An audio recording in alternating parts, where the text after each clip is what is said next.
Screen भी share हो रही है भाई? Yes sir visible. Recording start कर दी। अच्छा अच्छा जी, आज का जो हमारा लेक्चर है वो एक्चुअली टेम्पलेट्स के ऊपर है, और अब देखेंगे कि कहाँ कहाँ पे इसकी ज़रूरत पेश आती है और इसे जनरलाइज्ड प्रोग्रामिंग क्यों कहा जाता है। मुझे ये बताएं कि आप लोगों ने ऑलरेडी इसकी प्लेलिस्ट देखी हुई है टेम्पलेट्स की, ताकि मैं उस लिहाज से जल्दी क्विकली से गो थ्रू करूं।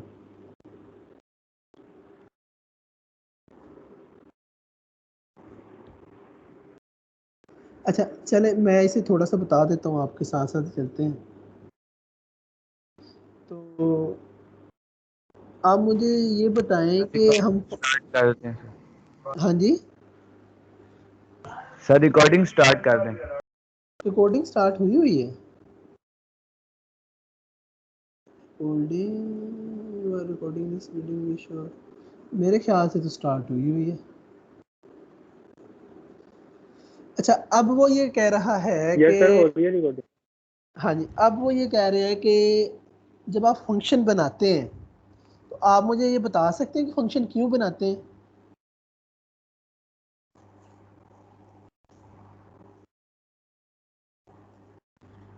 सर उसको बार बार यूज़ करने के लिए वो जो हमने एक कोड लिखा होता है फंक्शन के अंदर, बजाय इसके वो कोड लिखे हम वो फंक्शन का नाम लिखते हैं तो यूज़ कर सकते हैं। हाँ बिल्कुल बिल्कुल, आपने सही कहा कि बजाय इसके, जैसे फॉर एग्जांपल मैंने 2 नंबर को स्वैप करना है, तो आप स्वैप के लिए आप हर दफ़ा आपको कोड लिखना पड़ेगा अगर आप मेन के अंदर है। मगर आपने एक फंक्शन लिखा हुआ है तो आपने सिर्फ इसे 2 पैरामीटर पास करने हैं, तो आपका हर दफ़ा रीयूज़ हो जाएगा। अच्छा, तो ये बात तो समझ आ गई कि अच्छा हम लोग जो है यहाँ पे यूज़ कर रहे हैं, ये आपका नॉर्मल कोड भी है। अच्छा, मगर आप देखेंगे ये जो स्वैप का फंक्शन यहाँ पे इस वक्त करंट लिखा गया है, ये लिखा गया है इंटीजर वैल्यूज़ के लिए, 2 इंटीजर वैल्यूज़ को स्वैप करना।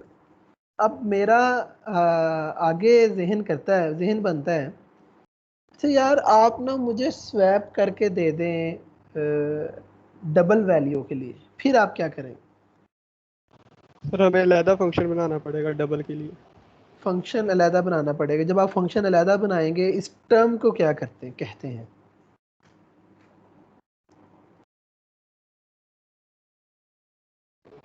Sir same overloading. Name, yes, same name with different parameter, तो हम क्या कहेंगे कि हमें फंक्शन ओवरलोडिंग करनी पड़ेगी। अभी से आगे देखते हैं। तो वो कहता है कि this function gives a general solution to interchanging the problem for the integer के लिए, तो यानी कि अगर कोई भी इंटीजर वैल्यू है ना, उसको स्वैप करना, उसके लिए तो ये फंक्शन जनरलाइज्ड है। आप किसी भी इंटीजर वैल्यू को स्वैप कर लें, because this swap function can be use to exchange the value of any two integer value.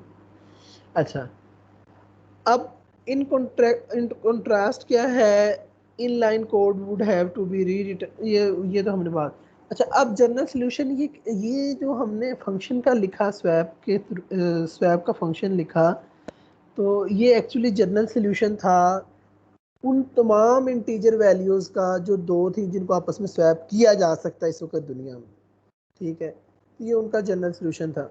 मगर इसकी आप ये देख लीजिए कि इंटीजर वैल्यू की रेंज जो है हमारी इंट की रेंज होनी चाहिए, अदरवाइज वो आउट ऑफ फ्लो होगा, तो फिर और मैकेनिज्म देखना पड़ेगा। अच्छा, अब नेक्स्ट हमारे पास आ जाता है, कहता है बट नॉट फॉर डबल, ये जनरलाइज सॉल्यूशन डबल्स के लिए नहीं है, ना ही ये स्ट्रिंग के लिए है, ना ये और डेटा टाइप्स के लिए। तो फिर आपको क्या करना पड़ेगा? ठीक है, तो वो यही बात बता रहा है, आप ओवरलोडिंग से कर लेंगे, मगर ओवरलोडिंग इसका बेहतर हल तो नहीं है। अगर आप देखें कि आप स्वैप आप डबल के लिए भी कर रहे हैं, तो जो ये नीचे वाली जो बॉडी के अंदर कोड लिखा हुआ है, ये आप रिपीट कर रहे हैं यहाँ पे, ये वाला बॉडी के अंदर ये वाला जो कोड है। ठीक है, अब इसी तरह जब आप डबल के लिए लिखा है, इसी तरह जब आपने स्ट्रिंग के लिए लिखेंगे, ये देखें, जब आप स्ट्रिंग के लिए लिखेंगे तो तब भी इवन दो आप ये वाला जो है ये स्वैप का कोड रिपीट कर रहे हैं, इट मीन्स के आपने उन जो है रिस्पेक्टिव डेटा टाइप्स के लिए तो जनरलाइजेशन कर ली, मगर जो डिफरेंट डेटा टाइप्स है उसके लिए जनरलाइजेशन करना भूल गए, उसके लिए आपको फंक्शन ओवरलोडिंग करनी पड़ी। अब मैं ये कहना चाह रहा हूँ कि अगर आप फंक्शन ओवरलोडिंग से बचना चाह रहे हैं तो फिर आपको क्या करना है, उसके लिए क्या है, उसके लिए हमें टेम्पलेट्स को देखना पड़ेगा। एक ही फंक्शन लिखें जो आपका दिल करे, जो आपका दिल करे, जय string float, float double, double float, double double, int int, string string, जो मर्जी दे वो एक फंक्शन उस पर चले। This is called generalization of our respective function. अगर यहाँ पे रिस्पेक्टिव फंक्शन कौन है, this is the generalization of swap function in terms of similar data types and different data type. एक ही फंक्शन सबके लिए, हरफन मोला। तो अब उसे देखते हैं।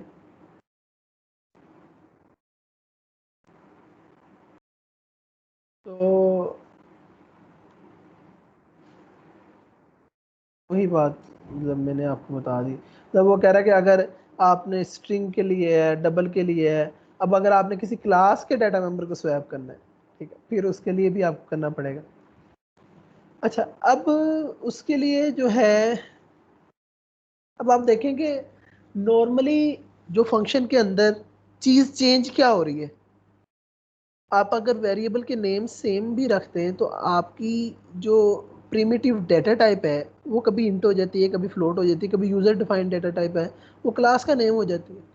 ठीक है, तो अगर हम किसी तरह उसे जनरलाइज कर दें, ठीक है, तो हमारा काम बड़ा आसान हो जाएगा। इसे मैं थोड़ा सा आसान तरीके से बताता हूँ।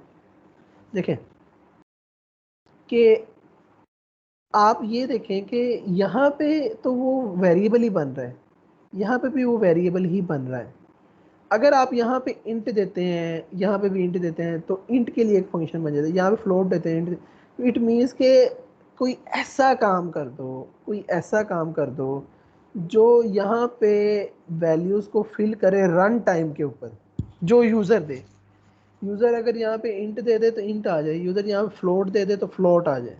ठीक है, तो इस तरह के काम के लिए हम लोग टेम्पलेट यूज़ कर रहे थे। अब वो ये यहीं पे बता रहा है, कह रहा है कि डिक्लेयर अ टाइप पैरामीटर, कि कौन सी टाइप का पैरामीटर आप देना चाह रहे हैं, and use it in a function instead of specific type. मतलब आप ये जो टाइप आप पहले हार्ड कोड कर देते थे, अब इस टाइप को भी आप एक वेरिएबल के अंदर स्टोर करवाओ और उस वेरिएबल की वैल्यू को फिल करवाओ। ठीक है, तो तब आपका काम बड़ा आसान हो जाएगा। ठीक है, तो अब आप यहाँ पे देखें, वो यहाँ पे बता रहा है कि टाइप नेम डेटा टाइप। अच्छा, अब ये जो डेटा टाइप है ना, जो एक वेरिएबल का नेम है, जैसे इंट ए होता है, इसी तरह टाइप नेम का नेम क्या है, डेटा टाइप। अब ये यहाँ पे इसे फिल कर दो, और मेन से जब भी उसे हम बताएंगे ये इंट टाइप का, तो इंट टाइप रिप्लेस हो जाएगा डेटा टाइप से। वही टाइप, टाइप नेम ही है ना, इंट टाइप का है या दूसरा है या तीसरा है या चौथा है। अच्छा, इसमें मैं बड़े आसान तरीके से समझाता हूँ यहाँ पे। अब आप यहाँ पे देखें कि ये फंक्शन कौन सा था, स्वैप का। अच्छा, अब मैं फॉर एग्जांपल क्या कहता हूँ, फॉर एग्जांपल आप समझ लें कि मेरे पास एक S1 एक स्ट्रिंग है, एक मेरे पास S2 एक स्ट्रिंग है। ठीक है, अब मैं जब स्वैप का फंक्शन कॉल करता हूँ, अब मैं यहाँ पे जब S1 और S2 पास करूँगा, तो ये वाला जो फंक्शन है, ये वाला जो फंक्शन है, इसकी रिस्पॉन्सिबिलिटी होगी कि जो यहाँ पे पैरामीटर पास हुए हैं उसकी टाइप को आइडेंटिफाई करे। इन दोनों की टाइप से इस वक्त क्या है, स्ट्रिंग। तो यहाँ पे वो आएगा, इसको आइडेंटिफाई करने के बाद अपनी जो टाइप नेम है उसके वेरिएबल के अंदर क्या रखवा लेगा, स्ट्रिंग। ठीक है, और अब आप देखें कि अब मैं अगर यहाँ पे टाइप नेम को स्ट्रिंग से रिप्लेस कर दूँ, तो आपका फंक्शन वही पैरामीटर वाला नहीं बन गया कि स्वैप किसके लिए करना है, दो स्ट्रिंग के लिए करना है। ठीक है, यहाँ पे स्ट्रिंग, अगर यहाँ पे मैं डबल कर देता हूँ, यहाँ पे मैं इंट कर देता हूँ, या मैं फ्लोट कर देता हूँ, कुछ भी कर देता हूँ यार, तो आप देखेंगे ये उसके लिए चलेगा। सिर्फ फ़र्क क्या है?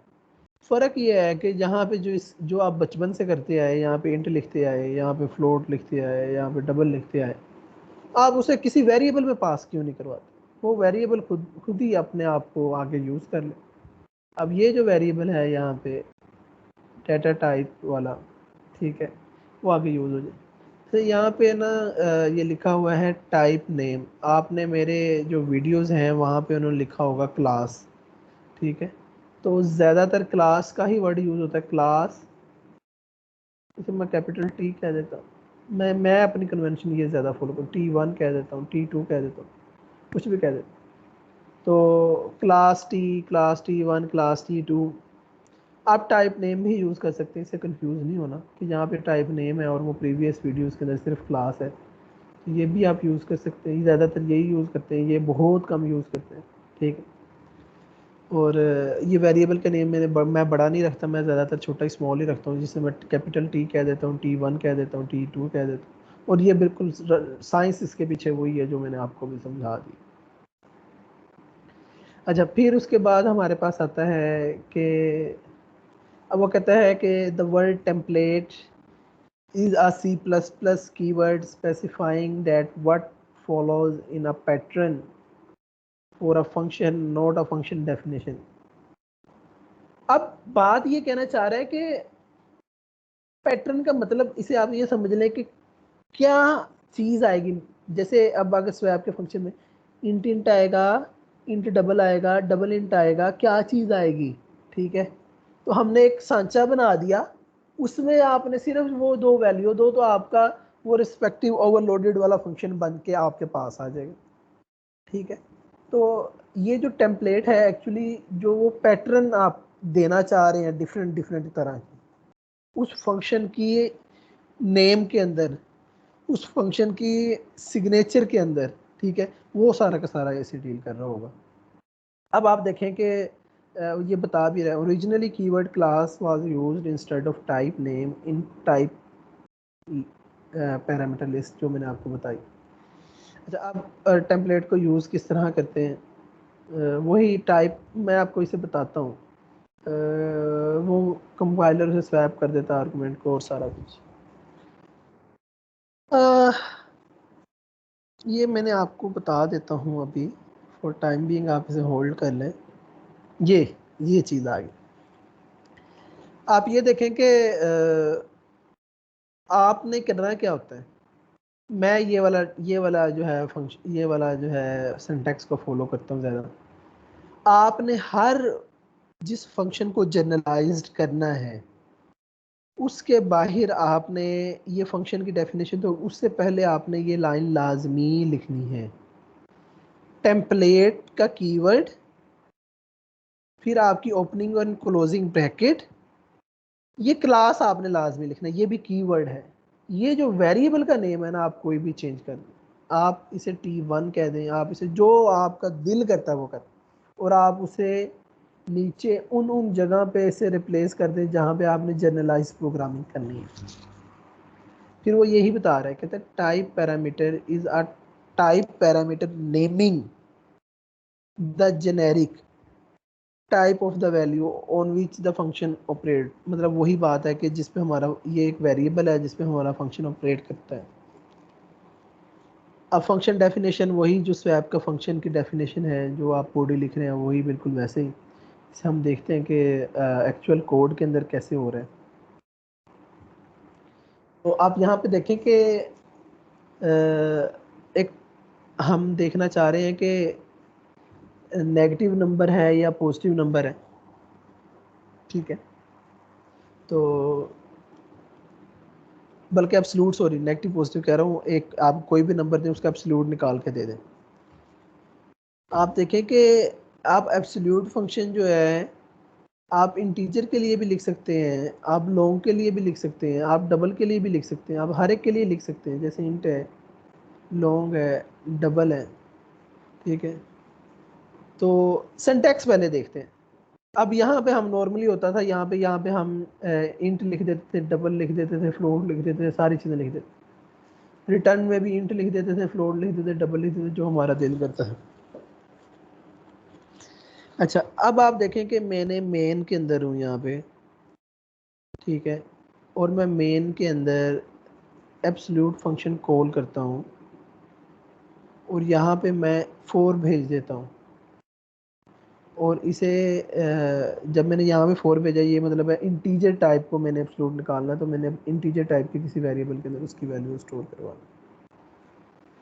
आप देखें कि ये जो 4 है, जब आपने यहाँ पे टेम्पलेट का वर्ड लिख दिया, ये कंपाइलर की जिम्मेदारी है जो यहाँ पे पास हुआ है उसकी टाइप को आइडेंटिफाई करे। इसकी टाइप क्या है? इंटीजर है।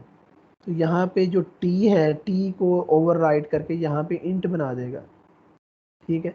अब यहाँ पे नीचे जो आपके टी है, जहाँ जहाँ पे, यहाँ पे टी है, यहाँ पे टी है, अब वहाँ पे भी जाएगा और वहाँ पे आपको इंट बना देगा, और ये इंट के लिए चल जाएगा आपका फंक्शन। अब लेट से आपने इंट नहीं दिया, आपने 4.3 दे दिया, अब ये फ्लोट के लिए चलना चाहिए था फंक्शन। तो वो क्या करेगा? इसकी टाइप आइडेंटिफाई करेगा और जहाँ जहाँ पे टी है वहाँ पे आपका फ्लोट रखवा देगा। फिर सिमिलरली अब आपने रिटर्न करवानी है वैल्यू, ठीक है। ये तो टेम्पलेट टाइप की थी, ठीक है, मगर यहाँ से उसने ओवरराइड करके इंट कर दिया, इसी वजह से यहाँ पे इसका कंपैरिजन हो रहा है। आप रिटर्न में भी टी ही करवाएं, अच्छी प्रैक्टिस है, आप यहाँ पे इंट भी करवा सकते हैं, तो आपके इंट में चला जाएगा। मगर यहाँ पे आप एक रिस्ट्रिक्शन हो जाएगी, ये फिर इंट, अगर आप यहाँ पे फ्लोट भेजेंगे तो रिटर्न क्या होगा? हमेशा इंट ही हो रहा होगा, तो उसके लिए हमारा मसला आ जाएगा। उसके लिए हम यहाँ पे टी ही लिख रहे होते हैं। तो फिर उसके बाद हमारे पास नेक्स्ट जो आ जाता है, ये सारे उसने बताए आपको कि एब्सोल्यूट वैल्यू ऑफ 5 इंटीजर के लिए क्या चलेगा, -6 के लिए क्या चलेगा, बड़े नंबर के लिए क्या चलेगा, फ्लोट के लिए आपका क्या चलेगा, बड़े नंबर मतलब लॉन्ग के लिए, सॉरी डबल के लिए क्या चलेगा, ठीक है। तो वो सारी की सारी चीज़ें यहाँ पे हमारे पास हैंडल हो रही, इंट, लॉन्ग और डबल। अब वो कहता है कि टेम्पलेट इंस्टॉन्शिएशन क्या होती है? जब आप फंक्शन को देखें कॉल करते हैं मेन से, जैसे हमने अभी देखा कि एब्सोल्यूट का फंक्शन हम कॉल कर रहे हैं। अब अगर यहाँ पे -10 पास करते हैं, अब यहाँ पे हम स्पेसिफाई कर रहे हैं एक्चुअली कि उस टी की वैल्यू के अंदर, जो कैपिटल टी बनाया था, उस टी की वैल्यू के अंदर क्या जाए, किस टी की वैल्यू के अंदर इंट जाना चाहिए, डबल जाना चाहिए, फ्लोट जाना चाहिए। जब हम इस तरह कॉल करते हैं यहाँ पे, दिस इज कॉल्ड फंक्शन इंस्टॉन्शिएशन, ठीक है। पूरा का पूरा टेम्पलेट पड़ा था, उसे हमने किस किस टाइप के लिए यूज़ करना है, उसे इंस्टॉन्शिएशन में। अब वो कह रहा है function template is only a pattern, pattern जारी सी बात है, आप पैटर्न को कहीं पे भी यूज़ कर सकते हैं, that describe how individual functions can be built from given actual type. क्या है कि टेम्पलेट हमारे पास क्या है? एक पैटर्न है, ठीक है, और जो हमें यूज़र इनपुट देगा उसके लिहाज से हम इंडिविजुअल फंक्शन बनाएंगे। This process of constructing a function is called instantiation. मैं इसे दोबारा रिपीट करूँ, बड़ा इंपॉर्टेंट पॉइंट है कि टेम्पलेट हमारे पास पॉइंट पैटर्न्स होते हैं, और इंडिविजुअल फंक्शन, एक फंक्शन जो बनाना है वो बनाया जाता है एक्चुअल टाइप दे के, जो यहाँ पे है। जैसे मैंने इंट टाइप दे दी, उसकी बेस पे एक फंक्शन बना। अब यहाँ पे मैं फ्लोट टाइप दे देता हूँ 2.4, ठीक है, तो उसकी बेस के ऊपर एक और अलग से एक फंक्शन बन जाए, ठीक है। इंडिविजुअल फंक्शंस बनाए जा सकते, और इस तरह के प्रोसेस को जब हम इंडिविजुअल फंक्शन बना रहे होते हैं उसे इंस्टॉन्शिएशन कह रहे होते हैं। अच्छा जी, आगे चलते हैं। अब वो कहता है कि जब हम इंस्टॉन्शिएटेड स्वैप विद 4 वैल्यूज, अब आप देखेंगे स्वैप को जो है इंट के साथ भी कर सकते हैं, डबल के साथ, स्ट्रिंग के साथ, और टाइम का एक build user defined data type. तो in each instantiation the type of the parameter is set to be bound to the actual. अच्छा, ये आपने देखा भी होगा कि मैंने इसे वीडियो के अंदर भी एक्सप्लेन किया था कि जब आप मेन के अंदर जब होते हैं और आपने फंक्शन, बल्कि f1 कहने की बजाय एब्सोल्यूट कह देते हैं, यहाँ पे हम लिख देते हैं एब्सोल्यूट। आप यहाँ पे जब आपने -10 पास कर दिया, देखें ये आपने बता दिया उस फंक्शन के अंदर शुरू में, फंक्शन की समझ लें कि बॉडी है, तो इसके ऊपर हमने पहले लिखा होता है ना टेम्पलेट क्लास टी, तो ये वाली वैल्यू उठाई और टी के अंदर ओवरराइड होगी। अब इस पूरे फंक्शन के स्कोप के अंदर, ये जो टी है ये इंट ही होगा अगर आपने इंट पास किया है। ये नहीं है कि ये टी आपका कोई डबल बन जाएगा, कोई फ्लोट बन जाएगा, कोई स्ट्रिंग बन जाएगा, ठीक है। तो उसके लिहाज से ही आपका जो आप फंक्शन इंस्टांशिएट करेंगे, उस लिहाज से ही इसकी जो टाइप नेम है, ठीक है, वो आपकी सेट हो रही हो, ठीक है। इसमें कोई मसला किसी को, एनीवन? आगे चलेंगे, सो तो नहीं गए?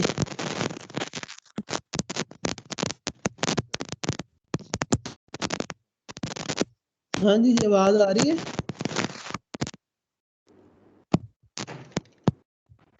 सर आ रही है बात।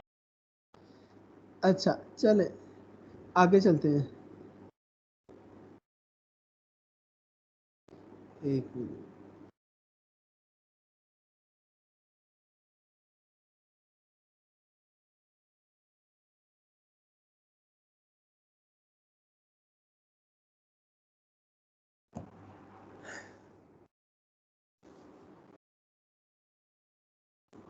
चलिए आगे चलते हैं जनाब।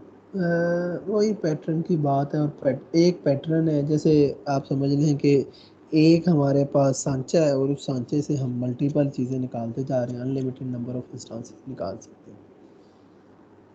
अच्छा जी आगे चलते हैं। एक मिनट, मुझे ना एक कॉल आ रही है, मैं उस कॉल को रिसीव कर लूँ, फिर मैं आपसे।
अच्छा सॉरी, अच्छा आगे चलते हैं हम लोग।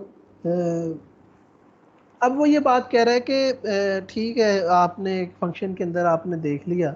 अच्छा, मैंने एक चीज़ आपकी स्किप कर दी यहाँ पे, सच फंक्शन के अंदर आपका सवाल ये हो सकता था कि अगर हमने एक से ज़्यादा डिफरेंट टाइप्स भेजनी है तो उसके लिए क्या करना है? तो उसके लिए हम क्या कर सकते थे, उस रिस्पेक्टिव फंक्शन के अंदर हम जो है क्लास टेम्पलेट के बाद जो हम क्लास टी बना रहे थे ना, आप कोमा लगा के क्लास T1, आप 2 पैरामीटर के लिए भी कर, आप 3 पैरामीटर के लिए, इसी तरह जितनी मर्जी आप उसके वेरिएबल्स बनाते जाए, T1 T2 T3 जितने भी, तो वो आपके आगे फर्दर यूज़ होते रहेंगे। अब हम इसका जो है टेम्पलेट्स का आगे फर्दर क्लासेस के लिए लेके जा रहे हैं, तो थोड़ा सा एक्सटेंड करते हैं और देखते हैं कि क्लासेस के लिए हमारी क्या सिनेरियो।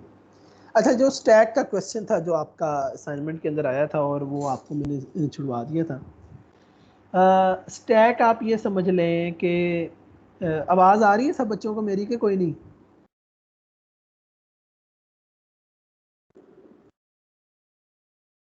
आवाज़ आ रही है बेटा?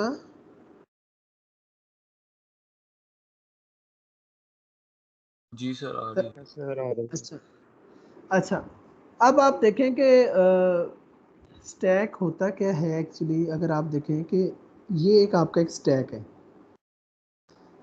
जब आप एक वैल्यू या एक सिक्का दूसरे के ऊपर रख देते हैं तो आप हमेशा जो बाद में आने वाला है सिक्का, आप उससे पहले निकालते हैं, उसके बाद आपका नीचे वाला सिक्का आएगा ना, फिर उससे नीचे वाला आएगा, फिर उससे नीचे वाला आएगा।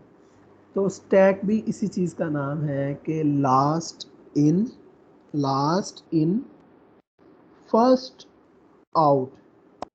अच्छा, अब होता क्या है एक्चुअली, मैं बड़ा इसी सिंपल वे में समझाता हूँ बच्चों को। एक आपने अरे लेनी होती है,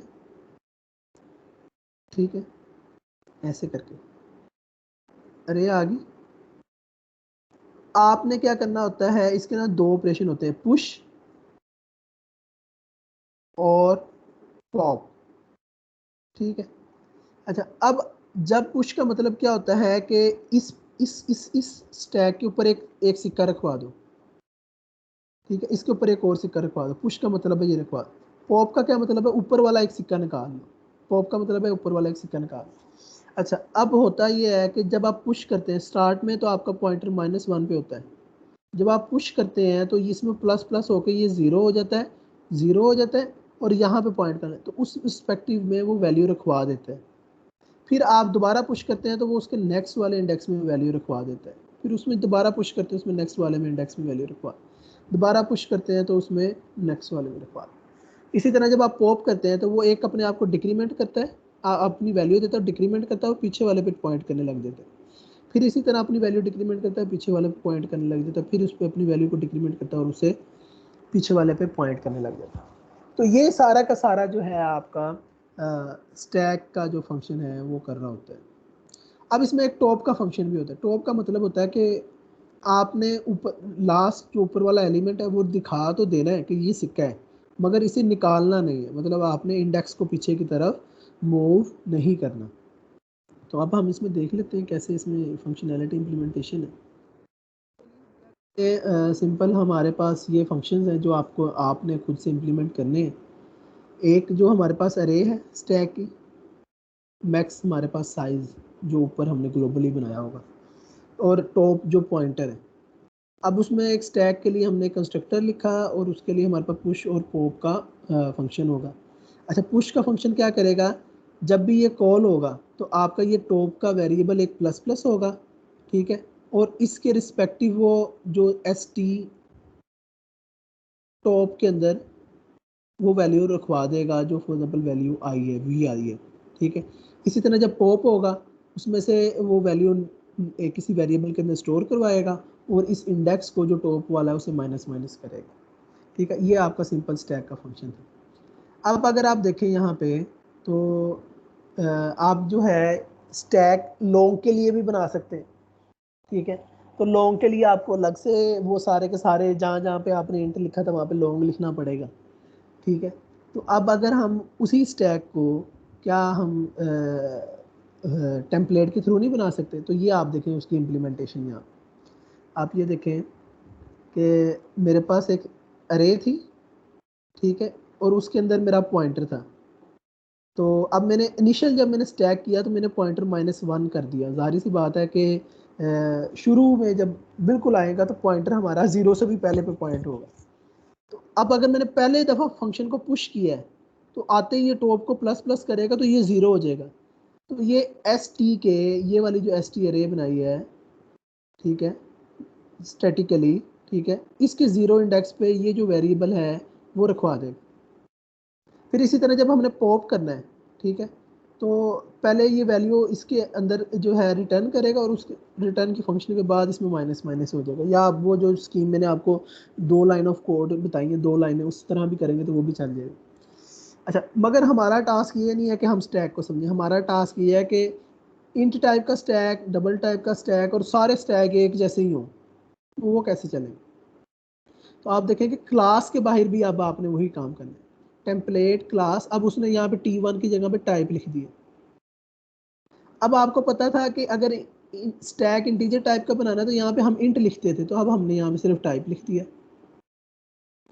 फिर इसी तरह जब हम पुश करवाते थे तो तब भी हम यहाँ पे जो है इंट लिखते थे। इसी तरह जब हम पॉप करवाते थे यहाँ पे भी इंट लिखते थे। तो अब मैंने सिर्फ और सिर्फ यहाँ पे सारी जगह इंट आना था, तो मैंने यहाँ पे सारी जगहों पे वो वाला वेरिएबल रिप्लेस कर दिया टाइप, जो मेन से मैं स्पेसिफाई करूँ। अगर ये इंट टाइप का होगा तो इंट टाइप का स्टैक बन जाएगा, अगर ये डबल टाइप का होगा डबल टाइप का, फ्लोट टाइप का होगा फ्लोट टाइप का, ठीक है, लॉन्ग टाइप का होगा तो लॉन्ग टाइप का आपका स्टैक बन जाएगा।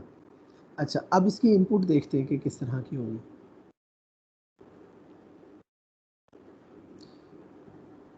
तो आप यहाँ पे देखें कि अच्छा, अब ये आपको कैसे, अब वहाँ पे तो ऑटोमेटिक ग्रैब कर लेता था, मगर ऑब्जेक्ट के केस में आपका कैसे लेगा। ऑब्जेक्ट के केस में जब आप पहले स्टैक S1 करते थे, ऑब्जेक्ट के केस में आपको ये वाला एक्स्ट्रा थोड़ा सा सिंटैक्स बताना पड़ेगा ताकि वो वाली वैल्यू उठाई जाए यहाँ से कि हम फ्लोट टाइप के लिए स्टैक बनाना चाह रहे हैं। उसके लिए क्या है, 2 ब्रैकेट्स और फिर फ्लोट। जब आप ये स्पेसिफाई कर देंगे तो वो हर जो ये पीछे आपने देखा ये वाला, ये क्लास टाइप, अब यहाँ पे टाइप में हर जगह पे ये वाला फ्लोट आ जाएगा, ये वाला, ठीक है। तो उस लिहाज से हम उसमें पुश कर देंगे, जैसे ये 2-3 पुश किए, ठीक है, और इसी तरह 2-3 पॉप किए तो ये तीनों वैल्यूज़ आ जाएंगी। मगर पहले जब हमने पुश किया तो पहले ये वाला हुआ पुश, फिर ये वाला हुआ, फिर ये वाला पुश हुआ। तो जब हम पॉप करेंगे तो पहले वाला पॉप में आउटपुट क्या आएगी, ये वाली वैल्यू आएगी, नीचे वाला जो सबसे लास्ट पे एंड में पुश हुआ है। फिर सेकंड वाले में सेकंड और फिर थर्ड वाले में ये वाली, ठीक है। तो ये आपका सिंपल जो है स्टैक का कॉन्सेप्ट था। और स्टैक के अंदर अगर हमने टेम्पलेट्स को ऐड करना है तो वो किस तरह करना है उसके बारे में मैंने आपको बता दिया। फिर उसके बाद हमारे पास आ जाता है जनाब लॉन्ग के लिए वही वही स्टैक का फंक्शन मैंने लॉन्ग के लिए कॉल कर दिया। अच्छा, अब अगर वो कहता है कि ये जो फंक्शन आपने बनाए हैं ये आपने इन क्लास बनाए हैं, ठीक है, अगर आउट ऑफ द क्लास बनाए ये वाले फंक्शन तो उसके लिए थोड़ा सा सिंटैक्स डिफरेंट हो जाता है। अब होता ये है कि ये मैं बता दूं, जब आप क्लास से बाहर बनाते हैं तो आप यही करते हैं, क्लास का नेम, स्कोप रेजोल्यूशन ऑपरेटर और पुश, ठीक है। ये टाइप वेर तो आपने क्लास के अंदर भी करे। अब नई चीज़ क्लास से बाहर करेंगे तो क्या होगी, जो जितने भी फंक्शन है उसके साथ आपको जब अगर आप क्लास से बाहर करेंगे तो ये लाजमी लिखना पड़ेगा, ठीक है। और एक और चीज़, 2 चीज़ें करनी है। जो आपकी क्लास का नेम है उसमें जो ब्रैकेट्स हैं ओपनिंग और क्लोजिंग लगा के, ये जो भी आपने टाइप लिखी है, यहाँ भी अगर टाइप लिखी है तो टाइप, यहाँ पे T1 लिखा है तो नीचे भी T1 आ जाएगा, T2 लिखा है तो यहाँ पे T2 आ जाएगा। 2 चेंजिंग हमने की। जब भी हमने out of the class function बनाना है तो एक तो ये लाजमी लिखना हर फंक्शन से पहले, template class type, template class type लिख लें, T1 लिख लें, जो आपकी दिल। दूसरा, आप जो क्लास लिखते हैं स्कोप रेजोल्यूशन, क्लास से पहले आपने लाजमी ये वाला लाजमी लिखना है, ठीक है। तो जब आउट ऑफ द क्लास आप जब जा रहे होंगे तो आपकी ये थोड़ी सी चीज़ें चेंज हो जाएंगी, बाकी सारी की सारी चीज़ें आपकी सेम रहेंगी। अब यहाँ पे आपको उसने बताया भी हुआ इंस्टांशिएशन के लिए, आपको वो इंट जो मैंने आपको बताया था मेन से आपने जब कॉल करना है, स्टैक इंट, फिर उसके बाद स्टैक स्ट्रिंग, फिर उसके बाद स्टैक डबल भी हो सकता है और मल्टीपल स्टैक्स हो सकते हैं। अच्छा, फिर उसके बाद आपका कॉन्सेप्ट आ जाता है कि लिंक लिस्ट का यूजिंग टेम्पलेट। अच्छा, इसमें आप ये समझ लें कि लिंक लिस्ट होती क्या है। लिंक लिस्ट ये होती है, आई थिंक मुझे इसे किसी स्पेसिफिक वीडियो में करेंगे, ये नहीं ठीक, ये थोड़ा कॉम्प्लेक्स हो जाएगा। और मे बी आप इसे जब डाटा स्ट्रक्चर पढ़ेंगे तो ज़्यादा अच्छे तरीके से पढ़ लेंगे। तो आज की क्लास में एक्चुअली हमारा टारगेट जो ये था स्टैक का था, ठीक है। तो स्टैक कह रहा हूँ, सॉरी, टेम्पलेट का था, और हमने उसे फंक्शन के अंदर भी देख लिया और उसे क्लास के अंदर भी देख लिया। फंक्शन के अंदर हमें जो है इंस्टांशिएशन के वक्त बताना नहीं पड़ता, वो खुद ही ऑटोमेटिक ग्रैब कर लेता है। मगर जब हम क्लास के अंदर होते हैं तो क्लास के अंदर मेन में आपको स्पेशली बताना पड़ता है ऑब्जेक्ट से पहले जो क्लास का नेम, और फिर उसके बाद ब्रैकेट्स लगा के किस टाइप का आपने पास करना है तो उसे। और फिर उसमें नई चीज़ क्या थी, नई चीज़ ये थी कि अगर हमने क्लास के अंदर टेम्पलेट बनाने हैं तो उसका सिंटैक्स अलग होगा, अगर हमने क्लास से बाहर फंक्शन बनाने हैं उस क्लास के, उसके लिए सिंटैक्स अलग होगा। अगर क्लास से बाहर बनाने हैं तो आपने हर फंक्शन से पहले वो जो ऊपर आपने लिखा टेम्पलेट क्लास T1 T2 जो भी वटेवर, वो वाला लिखना पड़ेगा, और क्लास के नेम के साथ ब्रैकेट लगा के वो आपको स्पेसिफाई करना पड़ेगा जो आपकी वो T1 वाली टाइप है। तो ये सारे की सारी जो है आपकी टेम्पलेट्स के रिलेटेड आज की वीडियो थी। तो अब नेक्स्ट जो है हम इंशाल्लाह मूव कर जाएंगे एक्सेप्शन हैंडलिंग के ऊपर, और फिर उसके बाद हम लोग देखेंगे ADTs अच्छे तरीके से, ताकि आपको फर्दर फ्यूचर में भी काम आए। अच्छा जी, ये आप लोगों का आज का लेक्चर था। आप लोगों को मैं